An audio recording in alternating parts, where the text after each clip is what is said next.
Hola a todos, ¿cómo estáis? Bienvenidos a Tierra Futuro, un podcast del tiempo.es en el que os vamos a contar cosas fascinantes, un viaje por la Tierra para hablar sobre todo de todos esos fenómenos extremos que nos encontramos. Por estos sillones van a pasar pues, expertos de todas las materias, vamos a tener diálogos con todos ellos.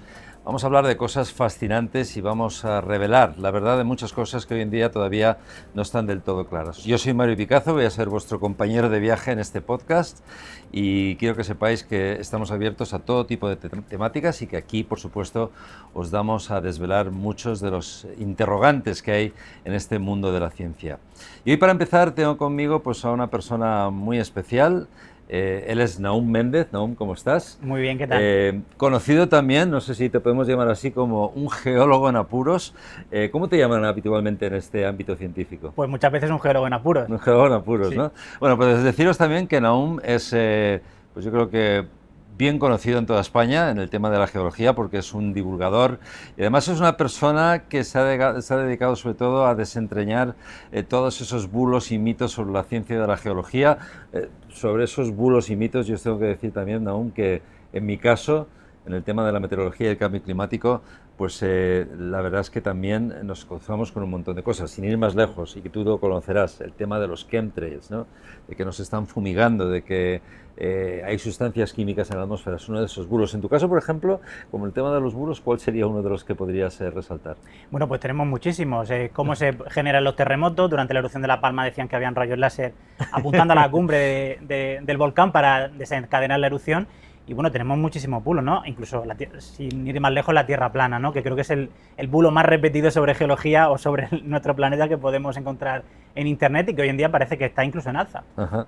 Bueno, es un tema, yo creo que el de los bulos y los mitos del que vamos a hablar mucho aquí porque hay tantas publicaciones hoy en día en las redes sociales que es cierto y que no es cierto sobre todo esto que tiene que ver con cualquier disciplina científica, ya sea la meteorología, la climatología, la geología, la biología, porque sí que es cierto que hay muchos bulos. Pero yendo más allá del tema de los bulos, que es un tema del que podríamos hablar largo y tendido, por supuesto, yo quería hablar contigo de algo extremo, ¿no? Porque en este video podcast vamos a hablar de cosas extremas de la Tierra y una de ellas tiene que ver sobre todo con el tema en el que tú eres un experto, que es que cada vez más parece que tenemos visiones y nos llegan imágenes de terremotos porque cada vez más tenemos cámaras a pie que nos permiten obtener imágenes que a lo mejor antes no veíamos con tanta frecuencia. Y los terremotos parece que están de moda porque este año 2023 ha sido un año especialmente activo. Hemos tenido, por una parte, en febrero el gran terremoto de Turquía, que es uno que recordamos. Además, son terremotos que están pasando relativamente cerca de nuestro país. Y luego, pues recientemente, por desgracia, el de Marruecos, que no ha sido tan intenso, pero que ha sido devastador. Cuando vemos imágenes como estas, ¿qué tiene que pasar realmente debajo de nuestros pies, ahí bajo tierra, para que ocurran cosas tan extremas, tan dramáticas como las que hemos visto no muy lejos de aquí de España? Bueno, pues tenemos que pensar que nuestro planeta está vivo por dentro, ¿no? Dentro de nuestro planeta hay una temperatura muy elevada, eso lleva a un transporte de masa y energía hacia la superficie, que a su vez se transfiere o podemos ver en la dinámica de la superficie de nuestro planeta. ¿Cómo es la dinámica de la superficie de nuestro planeta? Bueno, podemos imaginarnos nuestro planeta como el caparazón de una tortuga o como un balón de fútbol. A diferencia de estos dos últimos, estas placas van moviéndose unas con respecto a las otras. ¿Qué ocurre? Estas placas se encuentran unas con respecto a las otras, chocan, pasa una por debajo de la otra y se generan tensiones realmente inmensas. ¿Qué pasa cuando se liberan esas tensiones inmensas que almacenan toda esa energía en las rocas? Pues, por ejemplo, que se desencadenan terremotos como el que hemos vivido, en este caso, en Marruecos hace unas semanas. Ya. Y el de Marruecos, por ejemplo, ha sido un terremoto que nos ha tocado de cerca, primero porque se ha sentido en España, segundo porque hemos visto unas imágenes devastadoras y hay una serie de ingredientes que han hecho que ese terremoto en particular, sin llegar a ser un terremoto, ha sido un terremoto fuerte, por supuesto, pero sin llegar a ser un terremoto tan intenso como los que ha ocurrido en la historia de nuestro planeta, haya causado tanta devastación. Pues sí, por desgracia hay muchos ingredientes, unos más previsibles y otros menos. El primer ingrediente es el geológico. El geológico es que ha sido un terremoto de magnitud 6,8 y a muy poca profundidad. ¿Qué significa esto? Pues que se ha liberado muchísima energía y además muy cerca de la superficie. Cuanto más cerca de la superficie se libera la energía, esa energía llega con mayor facilidad a donde vivimos nosotros y por lo tanto tiene un potencial devastador mucho más grande. Pero aparte hay que sumar el factor humano. Por un lado, el tipo de construcciones que hay en Marruecos, claro, la mayoría autoconstruidas, con materiales, por ejemplo, el adobe, que son materiales muy poco resistentes ante una sacudida sísmica, edificaciones autoconstruidas, lo cual pues añade siempre un factor de incertidumbre, y todo esto se suma para tener pues una devastación tan grande como la que hemos visto en Marruecos. Y si además le sumamos que en muchos pueblos que están en el Alto Atlas están cerca de laderas montañosas muy escarpadas, si le sumamos la caída de rocas y los deslizamientos, pues tenemos los ingredientes perfectos para tener una destrucción pues tan grande como la que hemos podido vivir. Claro, eso ha sido realmente lo que llamaba la atención, es el lugar donde ha ocurrido en concreto, cerca del Atlas, con esas construcciones que tú comentabas. Pero volcanes, terremotos, tsunamis, asteroides, desde tu punto de conocimiento, dentro de tu expertise, ¿cuál crees que es la amenaza real que podría encontrarse este planeta en ese aspecto? Yo te digo, por ejemplo, que en mi caso, en meteorología o en cambio climático, pues hemos visto que con el paso del tiempo, llegando a los tiempos en los que estamos ahora mismo, las sequías se hacen mucho más prolongadas, las lluvias son más torrenciales y se producen unas inundaciones increíbles, los huracanes son mucho más potentes. Ese sería un ejemplo, en mi caso, en vuestro caso, en el tema geológico. ¿Cómo ves esa evolución en cuanto al futuro del planeta? Bueno, en grado de actividad geológica más o menos vamos a continuar igual que veníamos estando hace unos años o hace miles de años. Pero ¿qué pasa ahora? Que somos más vulnerables. Por ejemplo, pensamos en la erupción del volcán islandés de 2011, que una erupción no relativamente muy grande fue capaz de destruir por completo el espacio aéreo europeo, de paralizar todo el espacio aéreo europeo. Entonces somos mucho más vulnerables ante cosas que antes sí que es verdad que podían tener su importancia porque podían afectar a la agricultura en un ámbito más local, pero ahora una nube de cenizas te paraliza el espacio aéreo de todo un continente. ¿Y qué pasa? Se rompe la cadena de transportes, nosotros necesitamos cosas ahora a un ritmo mucho más urgente que hace 100 años y eso nos afecta muchísimo. Pero sobre todo tenemos que tener en cuenta que somos muy vulnerables ante terremotos, ante tsunamis, pero que afortunadamente también cada vez vamos mejorando, vamos conociendo mejor nuestro planeta y vamos intentando tener normativas sismorresistentes, tener sistemas de alerta temprana que poco a poco vayan protegiéndonos un poco más. O sea que tenemos una parte mala que es que somos un poco más vulnerables, pero por otra también en el otro sentido es que cada vez somos siendo más resilientes porque somos capaces de conocer mejor esos fenómenos y de aplicar medidas correctivas y preventivas. Sí, porque una cosa que a lo mejor los que nos están viendo no conocen tanto, cuando hablamos de meteorología es fácil predecirla, o bueno, relativamente fácil, porque no siempre es fácil, pero en el caso de los terremotos mucha gente se cree que son perfectamente predecibles. Tú puedes saber a lo mejor si una determinada zona sísmica, una placa, una falla, tiene un potencial de movimiento mayor o menor porque no se ha liberado energía de una zona determinada. ¿Podemos mejorar esa predicción de los terremotos en un futuro, tú crees? Porque hay nuevas tecnologías que están surgiendo ahora que podrían ser quizá un salvavidas, ¿no?, para mucha gente en el futuro. Así es, pero antes, fíjate, quería comentarte una cosa por lo que has dicho. Sí. Uno de los bulos más grandes que se me habían olvidado que estamos viendo en los últimos tiempos es el de la predicción sísmica. Hay un señor que se dedica a predecir cuándo va a ocurrir un terremoto y dónde de nuestro planeta mirando la configuración de los planetas. Y eso, desgraciadamente, ojalá fuese así porque tendría el premio más grande que pueda dar la geología. Pero por desgracia no es así. Sí que, como tú bien comentabas, sabemos las zonas más probables donde puede haber un terremoto porque conocemos las fallas que hay, sabemos cuánto tiempo están sin liberar la energía a través de los terremotos y sabemos más o menos cómo se comportan. Pero no podemos saber qué día, a qué hora o incluso qué mes, ni incluso qué año. Imposible. Por lo tanto es imposible. Pero sí que es cierto que con el avance de la tecnología estamos viendo ya cosas que quizá en el futuro, no sé si ahora o dentro de unos años, igual nos permiten predecir los terremotos. El avance más reciente que tenemos es el de las redes de GPS, que son capaces de unas horas antes de que ocurra un gran terremoto, parece que se detectan una serie de señales precursoras. También hay otros equipos de científicos que lo que están haciendo es partir rocas en el laboratorio, ver qué tipo de señales emiten, las que normalmente recibimos en los sismómetros, y ver si esas mismas señales nosotros somos capaces de recibirlas en las redes sísmicas que hay en el mundo antes de que ocurra un terremoto. Todo esto obviamente aplicado gracias a las técnicas de Machine Learning, Deep Learning, que nos permiten analizar los datos de una manera más continua y mucho más profunda a la que lo haríamos antes, ¿no? Claro. Esto nos abre nuevas vías de tener posibilidades de empezar a predecir cuándo va a ocurrir un terremoto, pero por desgracia hoy en día todavía estamos un pelín lejos. Ojalá estos descubrimientos como el del GPS nos permitan en unos años poder dar por lo menos o poder conocer cuánto de próximos estamos ante que ocurra un gran terremoto. Claro, eso es fundamental porque ahora mismo yo, por ejemplo, que vivo en California y tengo 3 aplicaciones en el móvil, como muchos californianos, para saber si tengo 5 o 10 segundos, como mucho 5 segundos yo creo que es el límite superior, es el tiempo que tengo de reacción ante un posible terremoto. No me da tiempo prácticamente nada, pero con esta tecnología que estás comentando tú, podríamos estar hablando a lo mejor de 1 hora, 2 horas, y ahí realmente salvaríamos miles y miles de vidas en todo el mundo. Claro, porque hay 2 vertientes, ¿no? La aplicación que tú me comentas es lo que llamamos redes de alerta temprana, es decir, ocurre el terremoto, los sensores que están alrededor de ese epicentro detectan las ondas sísmicas y a partir de ahí se da la señal de alerta. Entonces, cuanto uno está más lejos de ese epicentro del terremoto, tiene más tiempo para resguardarse. ¿Para qué sirve esto? No solamente sirve para resguardarse, sirve para parar conducciones de gas, de Exacto, agua, sí. los metros, los ascensores y evitar muchos más daños. Pero claro, si pudiésemos dar una predicción horas antes, podríamos incluso evacuar personas. No, Y eso exacto. es fundamental, sobre todo en zonas y en países donde hoy, por desgracia, hoy en día no cumplen unos estándares de construcción porque son países en vías de desarrollo y que por lo tanto no tienen esos recursos para poder estar dentro de una casa sin el riesgo de que finalmente se caiga al completo y acabe destruyendo, por ejemplo, una zona, ¿no? Sí, sí, por eso digo que independientemente de que haya que esto supondría una inversión en nueva tecnología, pero habría que pensar incluso en, independientemente del país que sea, hacer esa inversión a nivel global, porque lógicamente, como tú decías, hay muchos países que no tendrían los medios para tener la tecnología, pero tienen mucha actividad sísmica, o sea que eso es importante. Haciendo un zoom en España, que sabemos que es un país también sísmico, la gente yo creo que a veces desconoce o no ha vivido. Pero bueno, tenemos no solo terremotos, también volcanes activos. Tenemos el caso reciente del volcán de La Palma, Claro. que creo que ese ha sido quizá una de las coberturas más recientes de un fenómeno natural que ha impactado a España y que era tan visible, ¿no? Y que ha abierto los ojos de muchos. Pero ¿tú crees que la gente realmente está, o la población en general, está bien concienciada, bien educada de lo que supone, lo que puede pasar bajo sus pies en cuanto a movimientos sísmicos en nuestro país? O sea, ¿la gente realmente tiene toda la información necesaria para luego actuar debidamente?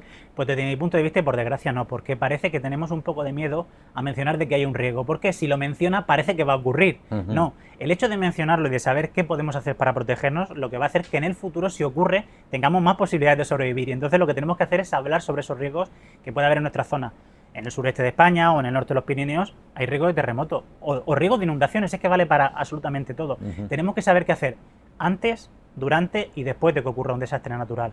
Porque antes tenemos que hacer una serie de medidas correctoras en nuestra casa, saber que tenemos que tener, por ejemplo, un kit de emergencia, algo tan sencillo como eso. Alimentos. Alimentos, lata, muchas cosas, sí. ¿no? Una radio que vaya con manivela o linternas de emergencia que también van con manivela, con una especie de dínamo, ¿no? Eso es importantísimo. ¿Qué hacer durante? Es decir, tengo que salir a la calle, me tengo que quedar en casa, tengo que subir al piso más alto, todo eso hay que saberlo. Claro. Y por supuesto el después. ¿Qué hace uno después de un terremoto? Llama al 112, sale a la calle, va a buscar a los vecinos. ¿Qué nivel de riesgo podemos tomar? ¿No? Pues de todas estas cosas tenemos que hablar. Una sociedad es más resistente cuanto más habla de sus problemas. Claro. Y obviamente los desastres naturales en nuestro país, en este caso, son un problema importante, ¿no? Y tenemos que tenerlo en cuenta. Claro. Sí, igual que pasa con la meteorología, es lo que dices tú, a veces hasta que tenemos una situación ya ocurrido, realmente no nos planteamos lo que estás contando tú, ¿no? Que es decir, oye, ahora vamos a educar a los niños en el cole. Yo te digo porque mis hijos en California cada 3 meses tienen un simulacro. Y lo tienen porque es una zona naturalmente sísmica. Y no te digo que toda España la tenga que tener, pero si vives en una zona determinada, los colegios, por ejemplo, deberían tener ese tipo de simulacros que son, yo creo que son muy importantes. Y bueno, pues vamos a ver lo que acabamos haciendo. O sea, que igual con la meteorología y en las inundaciones y todos estos fenómenos adversos, deberíamos tenerlo también con todo lo que tiene que ver con los terremotos. Yo creo que hace mucho tiempo ya tuvimos aquí un gran terremoto, si no recuerdo mal, 1755 Cádiz, que además generó un tsunami que se llevó la vida de 2.000 personas. Eso es un buen ejemplo de, Cádiz, sí, de que, ya sé que estamos hablando de 1755 y la gente dirá, va, 1755. Bueno. Entonces las cosas eran de otra forma, pero bueno, es que ese tipo de fenómenos los podríamos volver a vivir aquí en España, ¿no? Claro, estamos hablando de un terremoto de una magnitud muy importante, probablemente superior a 8, que provocó un tsunami. Bueno, el terremoto de 1755 de Lisboa mató a más de 15.000 personas en la cifra global, que sepamos, ¿eh? Sí, sí, sí. De las cuales 2.000 fueron en la ciudad de Cádiz, porque Cádiz, además de el terremoto, sufrió un tsunami que inundó parte de la ciudad. Claro. Es importante. Hoy en día podemos decir que tenemos la aplicación esta famosa que ha salido a la palestra, o la alerta que tenemos aquí en España para avisarnos de que viene un tsunami, pero por ejemplo, si ocurriese un tsunami en la misma posición que ocurrió el terremoto de Lisboa de 1755, para evacuar la ciudad de Cádiz tenemos media hora. Es decir, no tenemos apenas tiempo. Y mucha más población. Y mucha más población, entonces la vulnerabilidad es mucho más alta ante ese riesgo. Sí, y eso tenemos que tenerlo en cuenta, ¿no? Claro. Pero es que en el sureste de la península ibérica, en el siglo XIX, pasaron terremotos destructivos como el de Arenas del Rey en Granada, el de Torrevieja de 1829, que también mataron a miles de personas. Es decir, no es una cosa que a lo mejor pase cada año o cada década, pero bueno, si pasa cada siglo, cada 2 siglos, igualmente tenemos que seguir pensando en que tenemos que proteger nuestras vidas independientemente de que ese evento vaya a pasar o no. Pero cuanto más sepamos sobre eso, más posibilidades vamos a tener de salir con vida y de que se produzcan los menores daños posibles. Claro.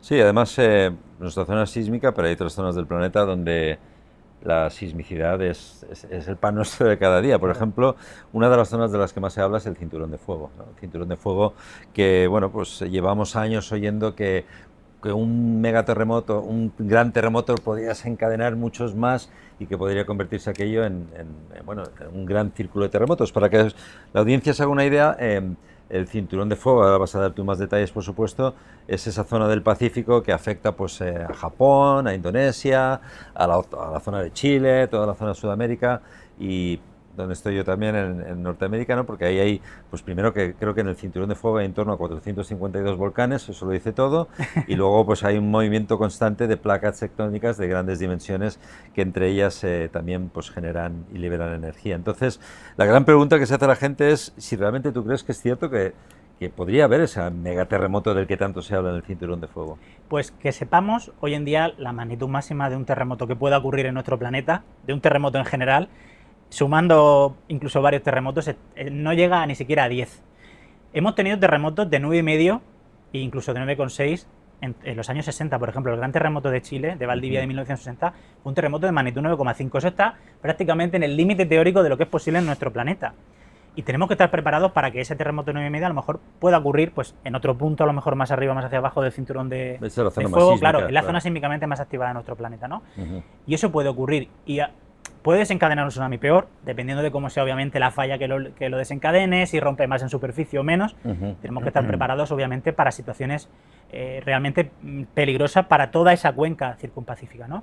Tenemos ejemplos muy recientes de terremotos menores que han provocado daños también muy grandes. Hablamos del terremoto de Fukushima de 2011, que estuvo en torno a la 9,1, 9,2, o el de 2004 en Indonesia, que se llevó la vida de más de 230.000 personas. Fue por el tsunami que generó. Claro, por el tsunami. Entonces, a veces no hace falta que haya un terremoto de magnitud 10, pero con que haya un terremoto de magnitud 9,5 que ya llegó, está cerca del límite teórico de lo que puede ocurrir en nuestro planeta, es suficiente para generar una gran devastación.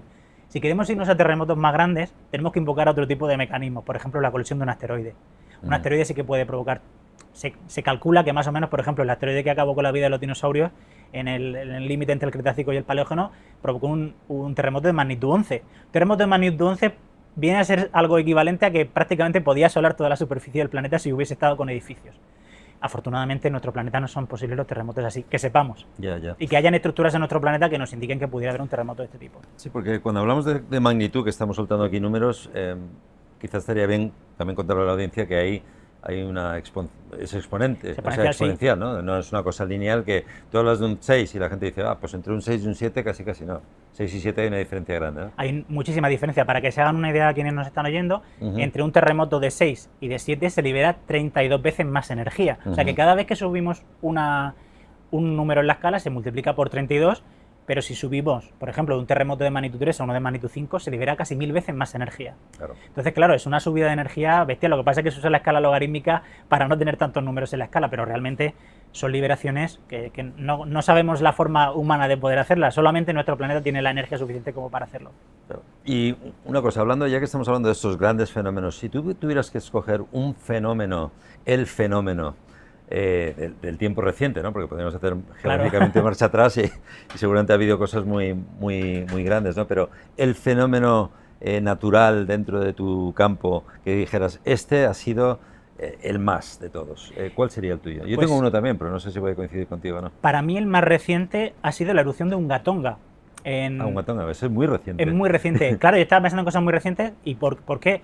Estamos pensando que un volcán relativamente pequeño, ahí situado en el Pacífico, es capaz de lanzar una nube de cenizas y de vapor de agua a casi 60 kilómetros en la atmósfera, aparte de generar un tsunami y todo eso. Y es un evento tan particular y tan impresionante, porque de hecho allá hay muchos estudios, ¿no?, que están intentando atribuir, por ejemplo, el aumento de las temperaturas en nuestro planeta a raíz de la inyección estratosférica de agua de Unga Tonga, ¿no? Fue un fenómeno que yo creo que ha cambiado también un poco la concepción de ese riesgo, que se pensaba, bueno, es que estas islas pequeñas son islas volcánicas, tienen su riesgo a su alrededor porque pueden provocar un tsunami o una erupción relativamente importante, pero claro, al ocurrir Unga Tonga, hemos empezado a pensar que el riesgo quizás sea un poco más alto de que ese fenómeno no sea tan aislado, sino de que pueda ocurrir más a menudo de lo que pensamos. Y es una cosa a tener en cuenta. Por eso quizás me ha impresionado tanto. Unga Tonga, sí, además es lo que decías tú, ¿no?, que no solo es el impacto, la gente dice, una erupción volcánica, no, el impacto que tiene a nivel estratosférico y atmosférico y climatológico, ¿no? Yo te iba a decir, me has ganado con esto porque es muy reciente y lo tenemos muy en la visión, pero yo iba a decir Tambora. Bueno, claro, Tambora. Tambora, que es 1815, uno de los antiguos, pero que es que en 1816 se conoce como el año sin verano. Así es. Porque la erupción fue tal, 1,5 millones de toneladas de cenizas. Eso tiene un impacto tremendo en el clima. Y caso, provocó mucha hombruna, las cosechas se fueron al traste, porque realmente las temperaturas al año siguiente, con tanta ceniza, tanta material en la atmósfera, pues no entraba el sol y... Pues el impacto, para que veáis que el impacto de un volcán no solamente es el movimiento de la Tierra o algún impacto local en la zona donde haya ocurrido, sino también, sobre todo, el impacto que tiene a nivel global, pues igual que Pinatubo y otros grandes volcanes que han entrado en erupción y han tenido un impacto global tremendo, ¿no? Claro, y además es un tema muy interesante porque en los últimos años se están haciendo una especie de estudio de atribución, por ejemplo, la caída de las dinastías chinas. Las dinastías chinas son una forma de gobierno chino tal que había pues hace unos miles de años, ¿no? Hay estudios que dicen que la caída de algunas dinastías chinas estuvieron mediadas por las erupciones volcánicas. ¿Por qué? Porque había una erupción volcánica, se alteraba el clima, bueno, el tiempo durante un año, había hambruna y esa hambruna llevaba a una inestabilidad política. Y eso hacía que hubieran cambios de gobierno. O sea, claro. que ¿Eso pasó con el Imperio Romano también en algún caso? Con el Imperio Romano no, pero se dice también de la Revolución Francesa, por ejemplo, por una erupción que hubo en Islandia. O sea que ya se empieza cada vez más a ver una relación entre eventos que han ocurrido en el pasado, las hambrunas, lo comenta el año sin verano. El año sin verano fue un año que en el centro de Europa fue muy lluvioso, todas las cosechas se echaron a perder y fue un año con muchísima inestabilidad a nivel político porque la gente no tenía que comer, ¿no? Y eso al final genera la caída de los gobiernos. Claro. Y al final fue mediado por un evento natural, del que no tenemos ningún control. Hoy en día somos más resilientes porque tenemos neveras y tenemos frigoríficos, pero claro, en 1815 no. Ya. No, por eso digo que además una de las cosas, tú estás divulgando constantemente cosas científicas interesantes, yo estoy también en el tema de cambio climático y demás. Vamos a hablar un poco de conciencia, porque aquí en nuestro video podcast y una cosa que queremos transmitir es concienciar a la gente de lo que está pasando realmente, ¿no? Y, por ejemplo, en el caso del cambio climático, pues yo creo que tú, aunque tú estás más vinculado a la geología, que no hay una relación entre terremotos y tiempo, porque mucha gente me dice, pero ¿no habrá pasado el terremoto porque hacía mucho calor? En California, eso se dice en mi tierra. Se ha hablado mucho de eso, entonces no hay conexión que yo sepa. Puedes hacer algún estudio estadístico y a ver lo que te sale, ¿no? Pero lo cierto es que en el tema del cambio climático lo que estamos viendo es que con el paso de los años, y creo que estarás de acuerdo conmigo, a medida que la cosa se va poniendo peor y que tenemos más evidencia de por qué es, parece que también nos crecen los enanos, ¿no? Y cada vez hay más negacionismo sobre estas teorías científicas y sobre datos observados, ¿no? Entonces, yo creo que es importante que la gente conozca este problema, ¿no? ¿Qué hacemos con los negacionistas? ¿Qué haces tú en tu caso con esta gente que te discute teorías o ciencia pura y dura o cosas que se han observado y se han medido pues con un rigor tremendo, ¿no? ¿Y qué hacemos con esto? Pues al principio me lo tomaba mal, pero luego, después de muchos palos, uno aprende, ¿no? Y la lección que yo aprendí fue, lo primero, nunca te puedes enfrentar a esa gente directamente porque nunca vas a convencerlos, pero tienes que aprovechar ese momento para hacer pedagogía y coger eso que te han dicho e intentar transformarlo en un momento, en algo que puedas enseñar, ¿no? Porque esto no es cierto, qué sabemos sobre ese tema, por qué tenemos todos estos datos, y eso ayuda a otra gente que a lo mejor pueda estar un poco más dudosa a no ver ese enfrentamiento verbal y dialéctico que no te lleva a ningún sitio, pero puede llevarla a aprender algo y a quedarse un poco más convencida de que lo que decimos los científicos es lo cierto, ¿no? Claro. Porque en el tema del cambio climático, sobre todo, que yo creo que es lo que más estáis sufriendo ahora sois vosotros, vemos a veces enfrentamientos realmente brutales, porque hay gente con una idea muy preconcebida que no sé de realmente dónde sale, porque tiene que existir una fábrica de bulos o una fábrica de información falsa, porque cada día te encuentras algo nuevo, ¿no? Sí. Y es algo que hay que combatir quizá desde una perspectiva menos beligerante y sí para aprovechar, para transformar ese momento en algo positivo y en educativo. No, totalmente de acuerdo. Y aquí en Tierra Futuro lo que queremos precisamente es transmitir información científica, de rigor y no intentar sacar nada de contexto que no sea algo hecho científicamente demostrado y probado, ¿no? Y lo que quería hacer aún para ir cerrando aquí un poco nuestro video podcast de hoy es, y se lo voy a pedir a todos los invitados que pasen por aquí, pero tú eres el primero que nos va a contestar a esta pregunta, es pensar en la Tierra del futuro y pensar pues en algo que te gustaría que estuviera ahí presente, en un augurio, en un elemento que tú dirías, me encantaría que estuviera esto aquí en mi planeta del futuro. Pues en mi planeta del futuro espero que los desastres naturales no sean noticia en el futuro. Eso es lo que me gustaría. Ya. Hombre, en tu caso con los terremotos es la Tierra en sí, pero en el caso mío de cambio climático sí que creo que está más en nuestras manos, pero sí que es cierto que en el caso de los terremotos, como ha dicho Naum, pues si tuviéramos una tecnología que permitiera anticipar el que vayan a ocurrir, pues podríamos desde luego, por ejemplo, salvar muchas vidas y hacer las cosas de otra forma. Pues nada, ha sido un placer tenerte, Naum, aquí en nuestro primer video podcast. Un placer estar con vosotros también. Ya veis que día a día vamos a estar aquí sentados con expertos en distintas disciplinas del mundo de la ciencia y de este planeta que es tan fascinante. O sea que aquí en Tierra Futuro tenemos una cita con vosotros y espero que lo disfrutéis. Yo soy Mario Picazo, encantado de estar con vosotros también.